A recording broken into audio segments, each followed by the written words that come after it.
ปัจจุบันนะคะซึ่งมีการระบาดของโรคโควิด -19 เนี่ยนะคะทำให้เราจะต้องรู้จักการป้องกันตัวเองจากไวรัสนี้นะคะโดยที่สามารถดูได้จากสถานการณ์ดังนี้ค่ะ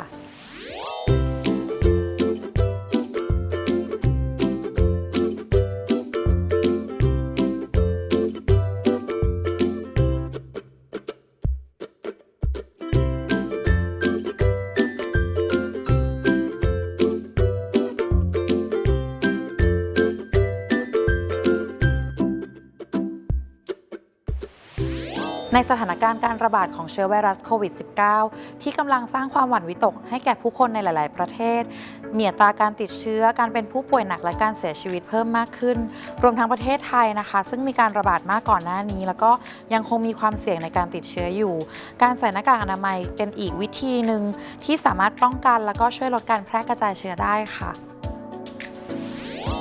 สำหรับหน้ากากผ้านะคะวิธีการใส่ก็คือใส่หน้ากากนะคะโดยดึงสายรัดทั้งสองข้างแล้วก็คล้องที่หูนะคะดึงให้คลุมบริเวณปากและจมูกนะคะส่วนวิธีการถอดนะคะก็คือดึงสายออกพร้อมกันในแนวตรงนะคะโดยส่วนที่สัมผัสกับร่างกายนะคะให้อยู่ด้านนอกนะคะหลังจากนั้นก็คือจับบริเวณสายนะคะแล้วก็เก็บหน้ากากลงในถุงผ้าหรือว่าถุงซิปล็อกนะคะเพื่อป้องกันสิ่งสกปรกค่ะหลังจากนั้นก็อย่าลืมนะคะล้างมือให้สะอาดนะคะหลังจากที่ได้สัมผัสกับหน้ากากที่ใช้แล้วค่ะสำหรับหน้ากากอนามัยนะคะชนิด surgical mask นะคะหรือว่าหน้ากากที่ใช้ผ่าตัดนะคะในโรงพยาบาลวิธีการใส่หันด้านที่มีสีเข้มออกด้านนอกนะคะเพราะว่าส่วนนี้นะคะเป็นส่วนที่สามารถกันน้ำได้นะคะหรือว่าเรียกว่า fluid resistant นะคะก็สามารถป้องกันสารคัดหลั่งที่กระเด็นมาสัมผัสบริเวณใบหน้าได้นะคะหลังจากนั้นให้ดูว่าแผ่นโลหะนะคะหรือพลาสติกแข็งเนี่ยอยู่ด้านไหนนะคะก็คือให้ไว้ด้านบนนะคะบริเวณสันจมูกเราก็ใส่หน้ากากนะคะโดยดึงสายรัดทั้งสองข้างนะคะแล้วก็คล้องที่หลังหูนะคะหรือว่าบางคนเนี่ยอาจจะใช้อุปกรณ์นะคะซึ่งช่วยดึงรัดสายบริเวณหลังผมนะคะหลังจากนั้นก็กดแกนโลหะหรือพลาสติกแข็งนะคะให้ด้านบนนะคะสัมผัสกับสันจมูกนะคะแล้วก็ดึงหน้ากากนะคะให้คลุมปิดทั้งจมูกและปากค่ะส่วนวิธีการถอดนะคะก็คือใช้มือทั้งสองข้างนะคะจับสายรัดบริเวณหูดึงหน้ากากอนามัยออกในแนวตรงนะคะหลังจากนั้นก็ทิ้งหน้ากากอนามัยลงในถังขยะเลยนะคะโดยไม่ต้องพับนะคะแล้วก็ล้างมือให้สะอาดหลังที่สัมผัสกับหน้ากากอนามัยที่ใช้แล้วค่ะวิธีการเก็บรักษาหน้ากากอนามัยระหว่างวันนะครับก็คือว่าถ้าหน้ากากเราไม่ได้เปื้อนอะไรเยอะแยะมากมายเปื้อนชัดๆไม่มีคนไอใส่อย่างเงี้ยเราก็สามารถจะใช้ได้เรื่อยๆวิธีการเก็บระหว่างวันก็แนะนำว่าให้ใส่เอาไว้ในซองกระดาษนะซึ่งระบายอากาศได้ดีนะครับอันนี้ก็จะเก็บใช้ได้เรื่อยๆเพราะมันไม่ได้เปื้อนอะไรนะครับทีนี้หน้ากากอนามัยบางทีใช้แล้วมันเปื้อนใช่ไหมฮะอาจจะมีคนไอหรือเราไม่แน่ใจว่ายังไงหรือใช้ไปแล้วมันรู้สึกมันไม่ค่อยสะอาดแต่นี้เราจะทิ้งยังไงนะถ้าเกิดหน้ากากนี่มันมีการเปื้อนคนไอใส่เราชัดๆสิ่งที่เราจะทำก็คือต้องไปทิ้งในขยะติดเชื้อแต่โดยทั่วไปเหตุการณ์แบบนี้ไม่ค่อยเกิดนั้นจะไม่เปื้อนเยอะเราก็ทิ้งไปในขยะธรรมดานะครับแถมนิดนึงนะสายสิ่งแวดล้อมบางคนเขาบอกควรจะตัดสายห่วงที่คล้องหูซะเพื่อไม่ให้ไปพันขานกที่หลังอะไรอันนี้ก็น่าสนใจนะครับแต่ก็จริงๆก็ไม่ได้ซีเรียสมากถ้าเป็นคนรักธรรมชาติก็ตัดสักหน่อยก็ดีนะครับทิ้งขยะธรรมดาได้ครับหน้ากากก็ไม่ได้เปื้อนอะไรชัดเจนนะครับสำหรับหน้ากาก N95 นะคะหรือว่าเป็นหน้ากากที่เราใช้เวลาใกล้ชิดผู้ป่วยนะคะ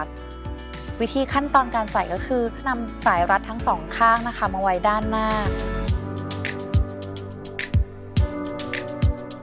นำมือข้างที่ไม่ถนัดนะคะสอดไว้ด้านหน้านะคะปรับหน้ากากนะคะให้เป็นกระเป๋านะคะโดยที่ให้โครงลวดนะคะอยู่ด้านบนแล้วก็ประกบกับหน้านะคะโดยดึงสายรัดเส้นล่างนะคะไว้ใต้ใบหูนะคะแล้วก็ดึงสายรัดเส้นบนนะคะไว้เหนือใบหูปรับหน้ากากนะคะให้พอดีกับรูปหน้ากดลวดให้แนบกับจมูกนะคะหลังจากที่ใส่เสร็จแล้วนะคะเราก็มีวิธีการฟิตเช็คนะคะนำมือนะคะมาวางตรงรอยต่อระหว่าง N95 mask นะคะกับใบหน้าแล้วก็หายใจออกแรงๆนะคะถ้าสมมติว่าแนบสนิทนะคะก็จะไม่มีลมรั่วออกมานะคะ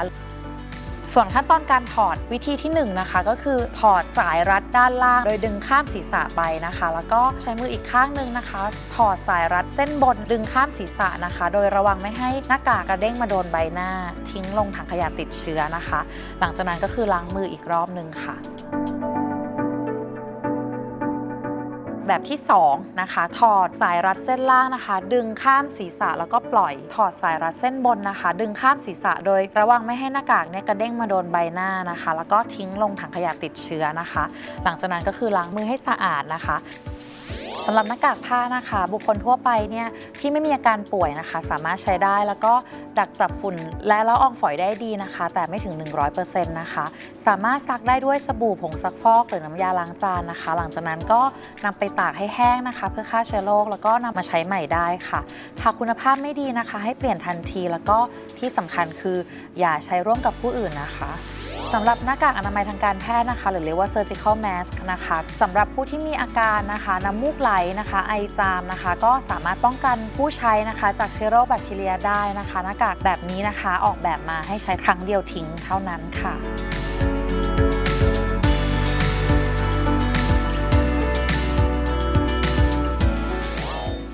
สำหรับหน้ากาก N95 นะคะก็เหมาะสำหรับบุคลากรทางการแพทย์ที่ทำงานกับผู้ป่วยกลุ่มเสี่ยงนะคะแล้วก็ต้องทำหัตถการกับคนไข้แบบใกล้ชิดนะคะสามารถปกป้องฝุ่นละอองแล้วก็เชื้อโรคนะคะซึ่งมีขนาดเล็กถึง 0.3 ไมครอนได้นะคะแล้วก็ควรใช้แล้วทิ้งเช่นกันนะคะแต่ในกรณีที่มีการขาดแคลนนะคะเราก็สามารถนำกลับมาใช้ได้นะคะโดยมีวิธีการที่หลากหลายค่ะเช่นเราอาจจะใส่เฟซชิลด์ป้องกันนะคะเพื่อไม่ให้ละอองฝอยเนี่ยกระเด็นเข้ามานะคะหรือว่านำหน้ากาก N95 เนี่ยนะคะเข้าไปอบในเครื่องที่มีรังสี UVC ที่เหมาะสมในเวลาที่เหมาะสมนะคะ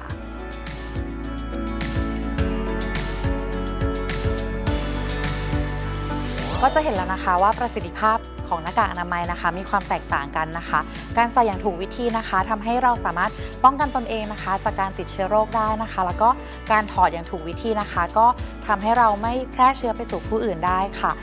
จะเห็นแล้วนะคะว่าเมื่อเราใส่หน้ากากอนามัยนะคะเราสามารถลดการแพร่กระจายของเชื้อโรคอย่างไรนะคะแล้วก็ถ้าเราไม่ใส่เนี่ยจะเกิดอะไรขึ้นค่ะความสำคัญนะคะก็คืออย่าลืมล้างมือนะคะก่อนและหลังการใส่นะคะการล้างมือบ่อยๆนะคะแล้วก็การเว้นระยะห่างทางสังคมจะทำให้เราเนี่ยสามารถป้องกันตนเองจากโรคโควิด -19 ได้ค่ะ